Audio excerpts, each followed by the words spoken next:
Okay, we're back, sisters and brothers, for our final video. I say it's a final video. I may end up doing check-ins from time to time just to do a little catch up for you. Certainly nothing like I've been doing. I'm tired. I want some time off, and so it probably won't be. It'll probably be like every 2 to 3 months. So in the last video, I went to show you something. The minute I picked it up, my camera shut off. I had finally come to the end of the video, and I wanted to show you this. Not that it's a big deal, but I just think it's so bloody cute. And it's this little guy right here. Isn't that cute? I don't dare to turn, because I did put the cork in it. Okay, the cork's mine. I put that in it. But because I filled it with olive oil, it holds exactly a tablespoon of olive oil, so that's 15 mils. And I made the little wick myself. I'm gonna make up a little baggie of wicks. The cool thing is, I was gonna leave him sitting there. He burns for about, or she burns for about 2 hours and 40 minutes. That little guy does. That little girl does. Watch, I'm gonna light it. I'll show you.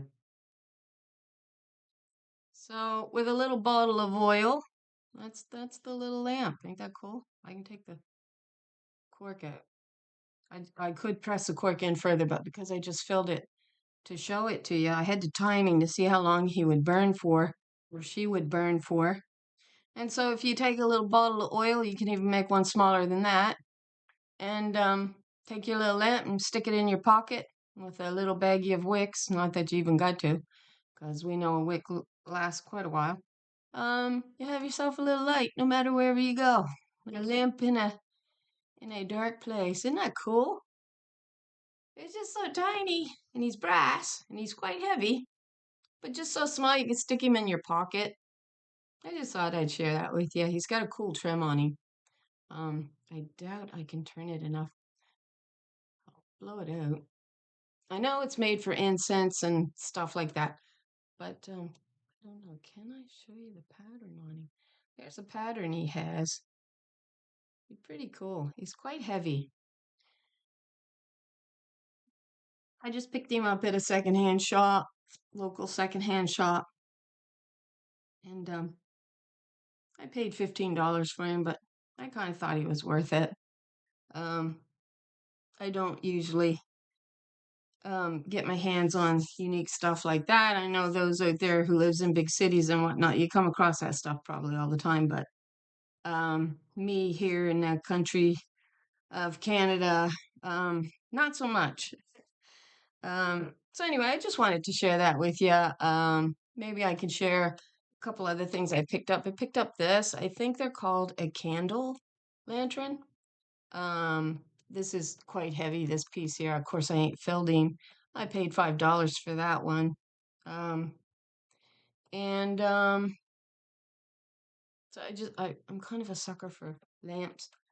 And I picked this up because I make my own oils, right? With the essential oils and infused oils that I make with the herbs. So I kind of fall on both sides. I love the herbalist side of it, but I also love the essential oil, and I don't know how you can't really mix the two, quite frankly. It's the best of both worlds, in my opinion. But this piece is a old Avon, what do they call them, cruet, originally made with a bubble bath in it. And I picked that up for $5, but it's perfect for me to make up my own bath oils to when I'm feeling, exhausted or stressed or whatnot, and it's perfect for that. And I actually have two of them, so that was quite a find. And for $5, I thought, why not? There's mint. I got spearmint oil in him, and so when you set the essential oils in your carrier oil, it really takes hold really well if you let it set for a few days at the very least. So anyway, I just wanted to share that with you. I don't think I got anything else here I can share with you. That's here. Anyway, so now we're going to share the final part of the Psalms of Degree study. So don't mind my hair. I just got out of the shower tub this time. Usually I shower, but this time it was And I had it braided, but I had to unbraid it for this, and it's still a bit damp. So it'll probably frizz over the next hour or so. It'll probably get more volume to it, which I don't like, but it is what it is, eh? Okay, so now on we go after all that babbling. And we're going to pull up topics on Bible Hub, and we're going to punch in the Psalms of Degree, and it's going to pull this study up for you here, this topic for you. So we stopped on the fifth one, which was Psalm 124, Thanksgiving for deliverance. So if the Lord had not been on our side, let Israel now declare, but the Lord has been on our side, correct? That's why we were able to break this. So again, I'm going to go back to my camera here just for a second because I do have to turn this. I don't. Ooh, ooh, ooh. Is that going to work? Let me shift this around here. I'll put this close. There we go. I'll put that closer like that. So I should be able to see it fine. Okay. Now back to our topic, and we're going to begin in Psalm 125. And 6 says this: confidence in the Lord's protection. Those who trust in the Lord are like Mount Zion, which cannot be moved, but endures forever. So that's Psalm 125, verse 1. So that means that she can't be tempted. That it's funny how studies line up without you even trying to do it. So that ties into our study of this afternoon that I just posted today. Of course, this won't be posted until Friday, which will be my April 18th date. Sorry. So Psalm 125, that means that she can't be tempted by the lie of fallen Adam, called Satan, called the serpent. Satan equals Beelzebub, equals fallen man, the accuser. So Mount Zion that will be established, that's in Daniel 2:35. And the stone that smote the image became a great mountain. So that great mountain, the capstone to that great mountain is Zion, the capstone found in Zechariah 4. And she fills the whole world. Yeah, she does. So let's just, for a quick reference, we will go to Daniel 2:35 and we'll read it. Okay?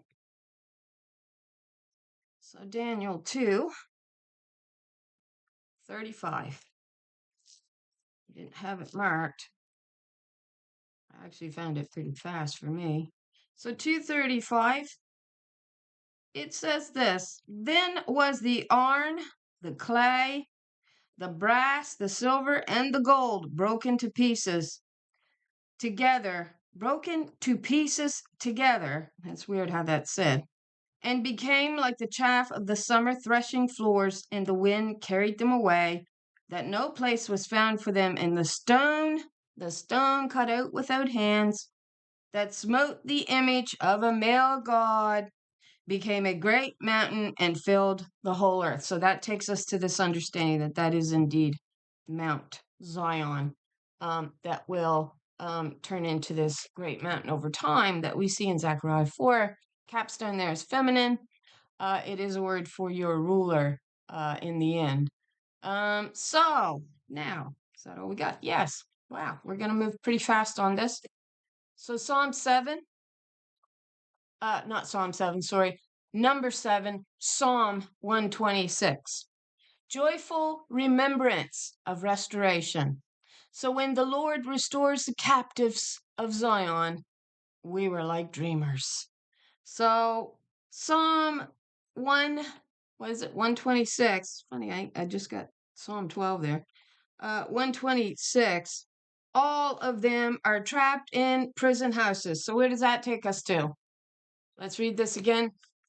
When the Lord restored the captives of Zion, we were like dreamers. So if we go to Isaiah 40, why do I got 42 there? It may be the right one. Let's go there. Isaiah 42, 22. Is that right?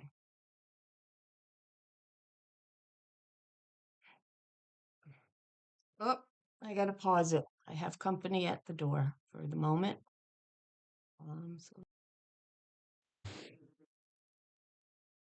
Okay, I'm back. So we were going to Isaiah 42, verse 22, and I did actually write the verse down, so I actually didn't have to go find it. The Lord is well pleased for her righteousness' sake. She will magnify the law and make it honorable. That's an important preceding verse to this one that we're going to read, which is Isaiah 42:22. But this is a people robbed and spoiled. They are all of them snared in holes, and they are hid in prison houses and they are for a prey, and none delivereth, for a spoil, and none saith, restore, right? Nobody has said restore the daughters. What were they saying? Oh my, in Jeremiah 9, peace, peace, peace, peace, when there is no peace under man's law for the woman. There's no peace for her. She will always be in hard travail as long as he's playing Satan, fallen Adam, the first accuser who accused her. But Mother's gonna restore us, right? Because she sends in her spirit to us to restore us. So that word restore made me think of Micah 2. So let's go to Micah 2 right quick. I wish I had marked them, but I didn't. That one I did have it marked down. No, Micah ain't was further. Yes, it is. Okay, so Micah, I go to chapter 2. I believe it is. Is it the last verse?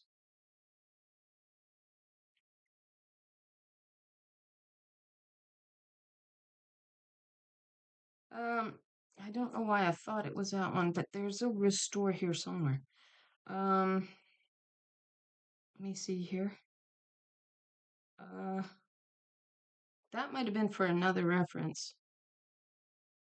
Okay, I do have it right down. It's Isaiah 58:12. Your people will rebuild the ancient ruins. You will restore the age-old foundations, the truth.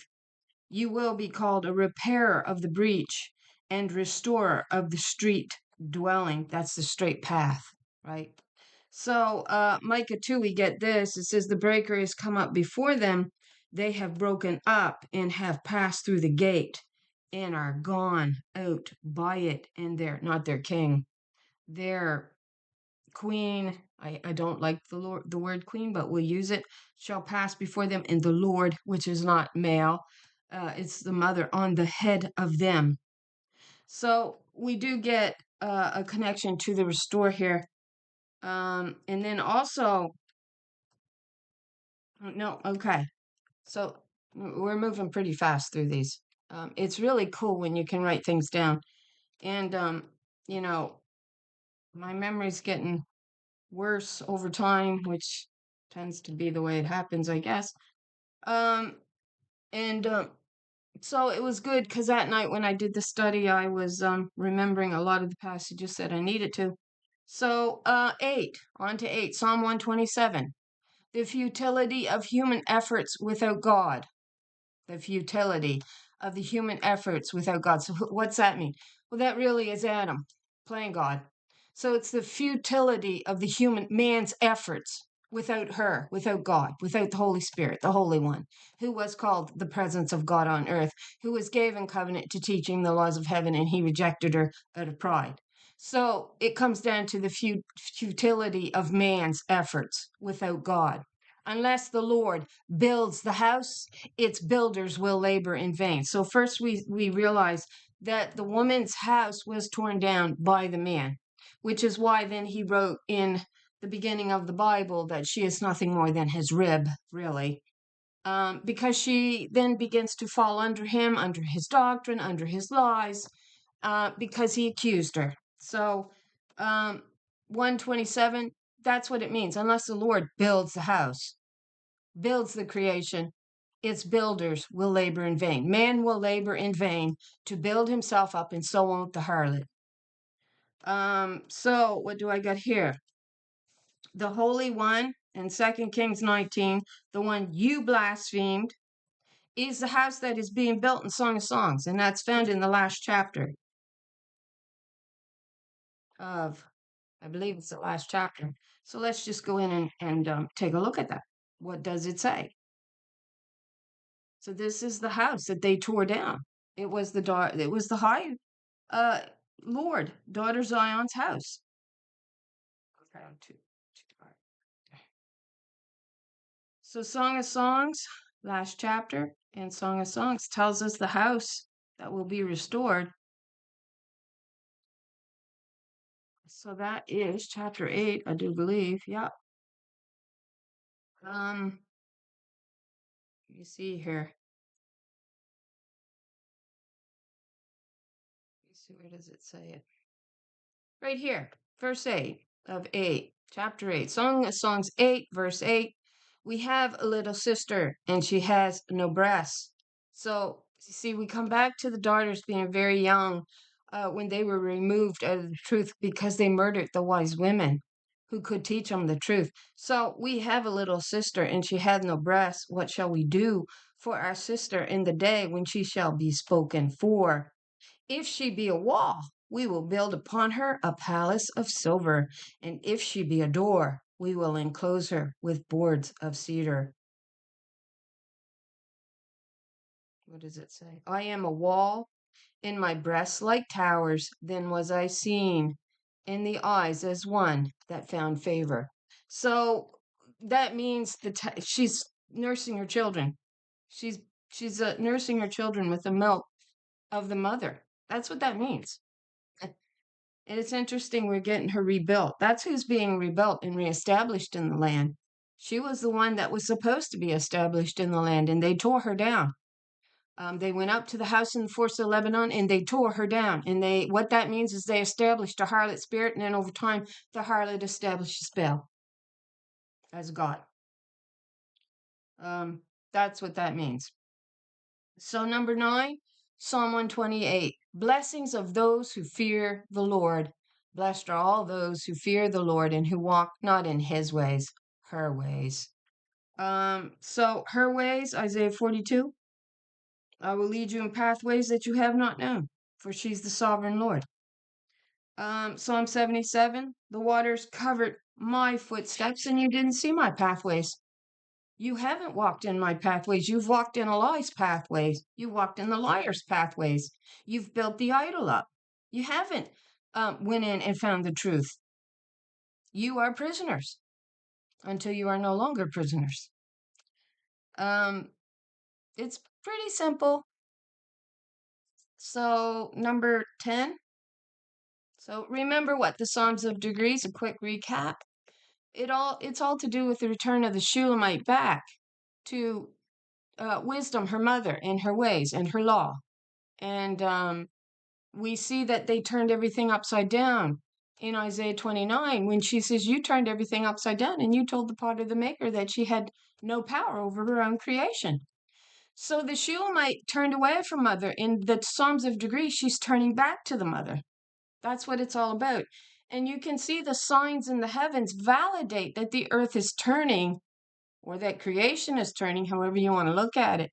And it comes back to the Shulamite turning back to her mother and the powers of darkness at her feet and her being clothed in the light of the truth that is from her mother. And she is no longer playing man's harlot. That's why the harlot spirit is so prevalent in the Bible. And yet nobody wants to address what a harlot really does. Well, she caters to the whim of a man. And then we come to this idol in Daniel 2 and say, well, no, it's not Jesus. No, it's not Allah. No, it's not Yahweh. No, it's none of these males. And yet it's a male idol. And so when you actually go in and you determine to study that and break that down, you realize what might we see when the Shulamite returns, as it is a company of 2 armies. That's the camp of Mahanaim, the presence of God returning back to her mother. That's what that's a symbol of. And that's why we are seeing the degrees of the earth turning. She's turning back to her mother. These are the signs you were to look for. So number 10, confidence in God's justice.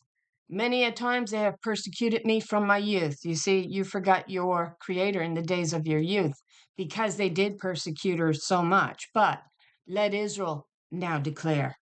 So she does begin to declare, and she declares through the power of the Holy Spirit, which comes from wisdom, her mother. So, 129, Esther means hidden. The spirit resided was residing in womankind. I'll get it, maybe. So Esther goes to sleep in the lie. So you see the youth of womankind is really what you see. Which is why we get many a time they persecuted me from my youth, and they've persecuted the woman from her youth up, is what they've done. After they murdered the wise women, all they've done is accuse us, accuse us, accuse us, because the truth was removed from us when you see men like Mordecai actually murdering the wise women. Now, I throw Mordecai in there, not because there's any um, any historical accounts of Mordecai actually participating in the murder of the wise women, but we do get an account of it in Lamentations 4, verses 1 and 2. And we do understand that they were murdering the wise women. And instead of offering up a water libation, which meant, okay, Lord, we will receive the word off of the woman's tongue, the law off of the woman's tongue, they began to offer up a blood libation, which meant, on you, Lord. Nope, not going to follow it. And they began to build these what are they called, phalluses, um and then we also get images more or less of the womb, and basically it's symbols saying no, no, we're not going to follow you, we're going to follow our own way. And so basically we see all them then saying all glory to Father and Son, and screw you, mother and daughter. That's basically what it comes down to. Doesn't get any simpler than that, because that's what we see. So but what we see, Mordecai's name, of course, we'll recap again, meaning follower of Marduk. Marduk is another name for Baal. Baal is another name for the solar calf deity, which came out straight out of the land of idolatry, which was the land of Egypt. So we see men like Mordecai taking possession of the next generation of little girls and actually teaching them how to bow to a man. And then we see this so-called king making laws and decreeing that every woman would bow to her Baal. That's found in the book of Esther. That's one of the videos we did a long time ago on Ruth Abbey. So that's why they have persecuted her from her youth. She's really had nobody to restore her. She's had nobody to defend her. She's had nobody to teach her the truth about who she is. All man's ever done is persecute her from her youth up and tell her that she's to blame for it all. And many poor young girls are being brainwashed into this religion, and then they grow up with no mother symbol, and really screwed up in the head, and can't figure life out and wondering what's wrong. And it's because they've had this religious lie hammered into their head that makes absolutely no sense in the spirit to them. And so they really don't care. They toss their daughters aside for their own egos. That's what they're doing. They don't care about the truth. They never did. And so there's a real reckoning, a real sense of a real reckoning coming. Um, youth of the woman, because her true beginning were robbed from her by fallen man, her accuser. She is the glory that declares the truth. And she is. Okay, so that goes with the next one. So now we're on to number 11, Psalm 130, a cry for mercy and redemption. Out of the depths I cry to you, O Lord. So what depths did she cry to the Lord out of? Well, out of the womb of Sheol. That's where she is crying from. And so here we get the analogy here from out of the depths to really Jonah, and Jonah means dove.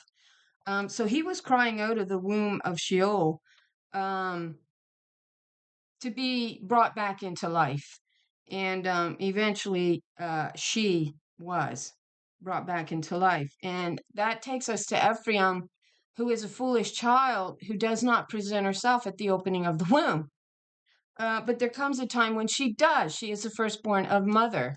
And we get her being adopted back into the family of God, really, in Psalm 2. It's no son there being spoke of. It is mother speaking to her daughter. And she is saying, you are my firstborn, and as my firstborn, I will give the heathen unto you, and you can do with them whatever you want. This day, you can decree it. I tell you, you can decree it because I have told you so. So, yeah. I'm just seeing where that part goes.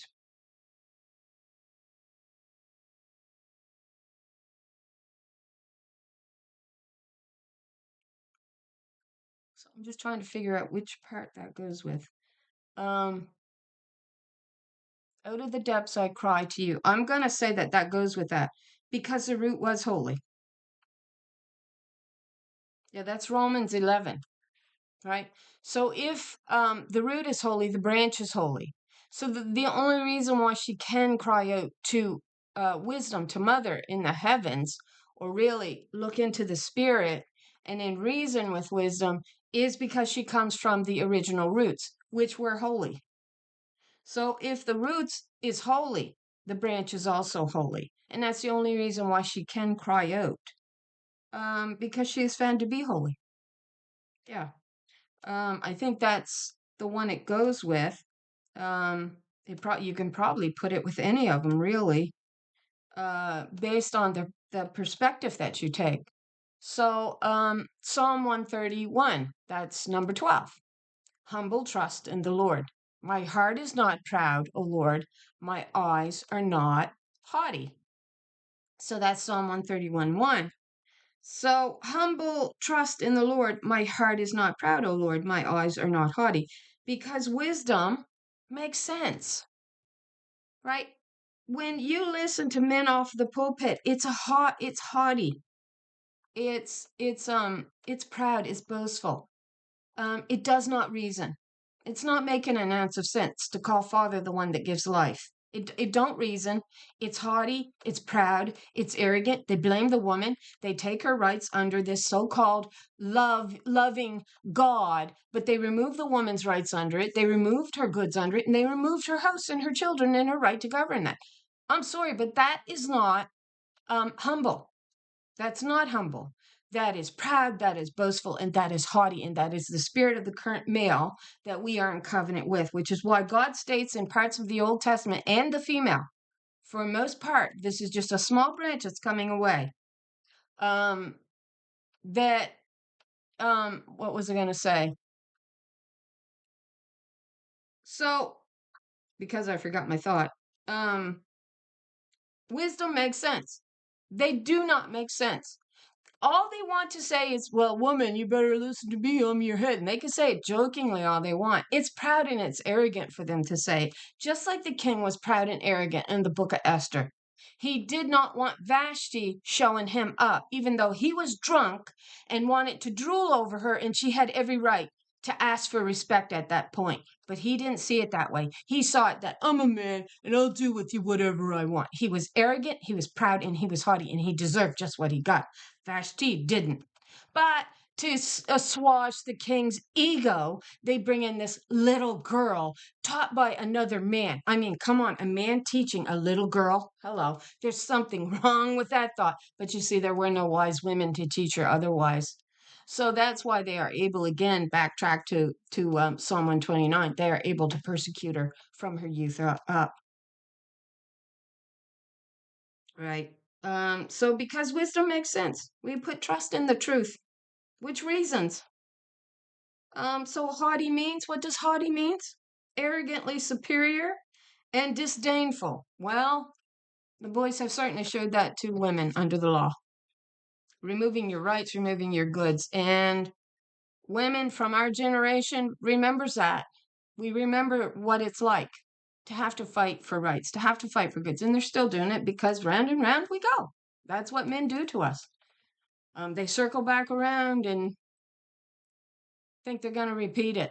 And there comes a time when they're not going to repeat it.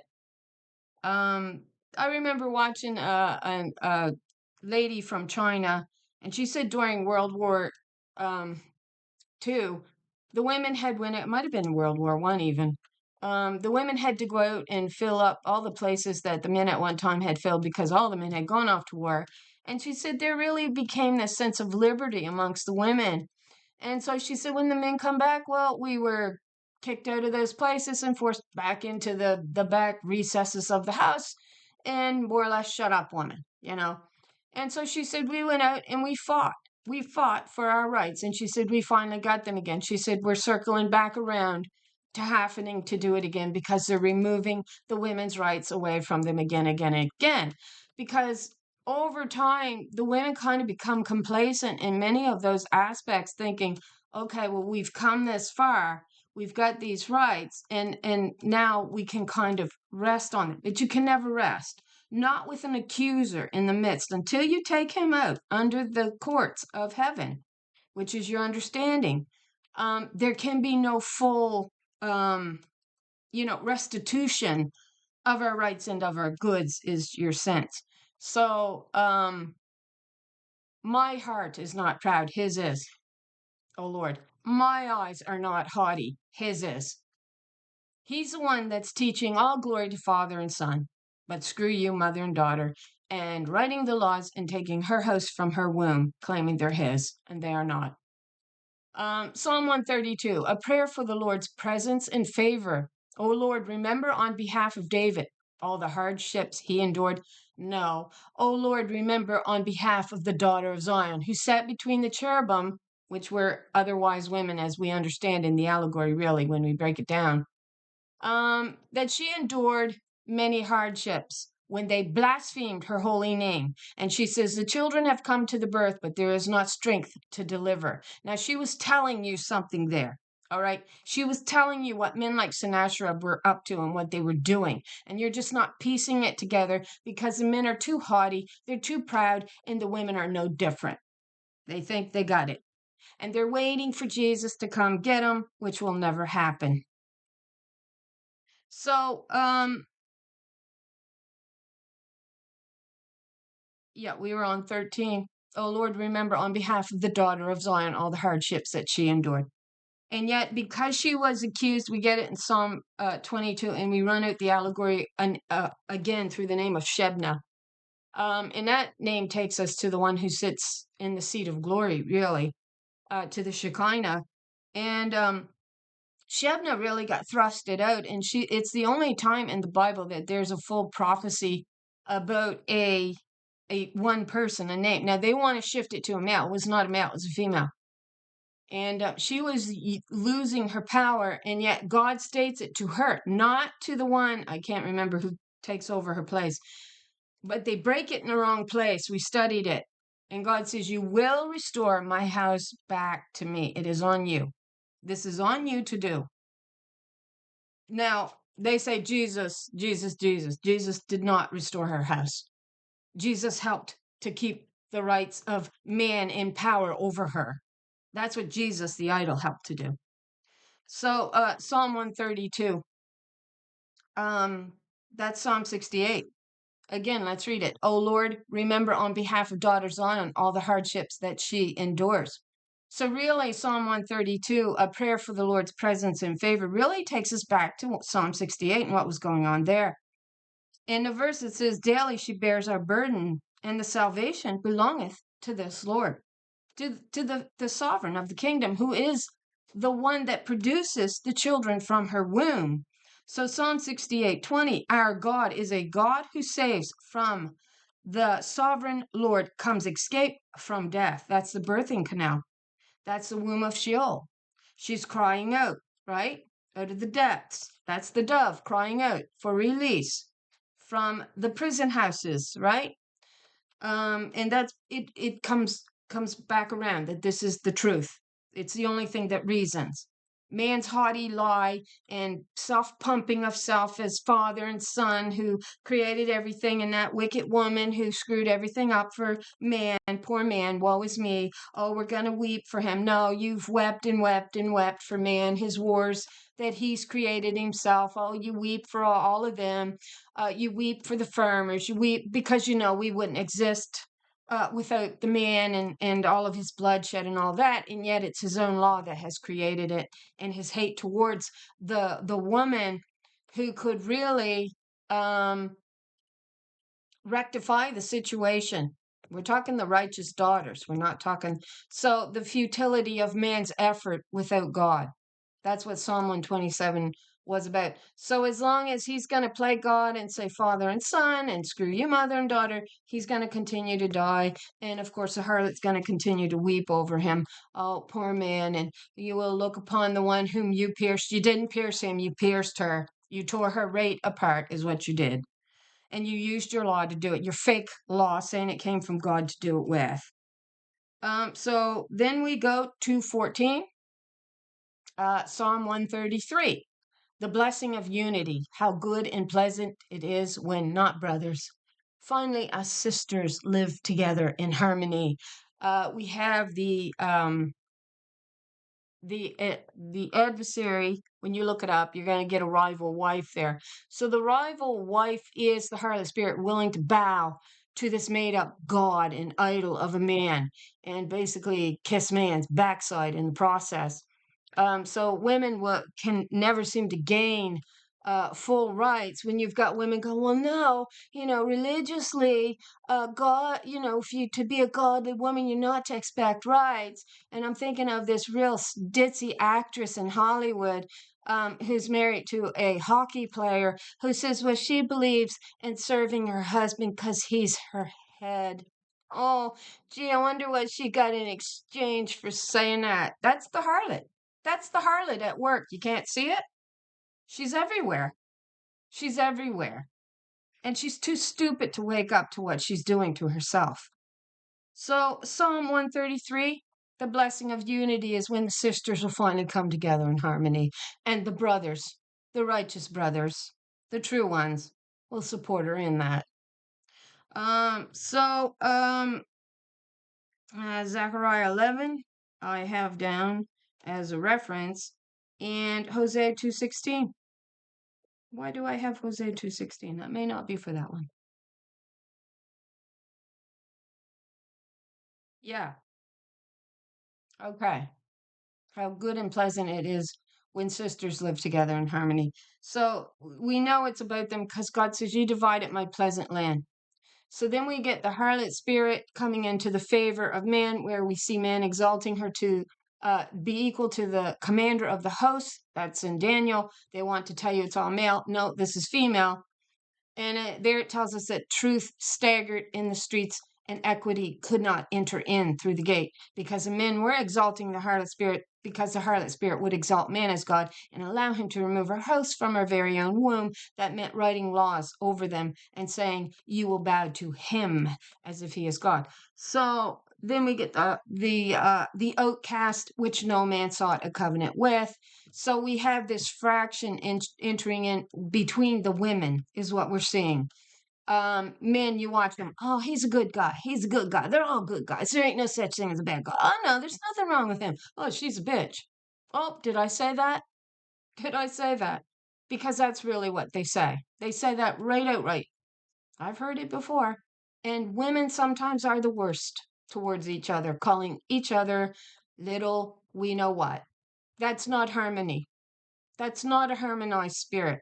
That's a spirit that man has placed at each other's throat, especially when the righteous daughters, who is the reborn Holy Spirit in the land, coming to show you the truth and where you erred in your doctrine and you won't hear it. So they have created these divisions intentionally. And I'm sure most of us, with a little bit of maturity to us, can actually see it. We actually see it. We bear witness to it every day. Now we're on to the final one, 15, Psalm 134. I'll call to bless the Lord. Come bless the Lord, all you servants of the Lord who serve by night in the house of the Lord. I remember reading this little short psalm years ago, and it really kind of, that's weird. That sounds like somebody serving in the nighttime, during the dream, right? So Psalm 134, a call to bless the Lord, sort of speaks to those who actually awake. Yeah. We may not be able to remember this right now. We get Song of Songs 5:2, where the Shulamite says, my soul sleepeth, but my heart is awake. So you have to have the truth written on your heart. So it is these women who awake, right?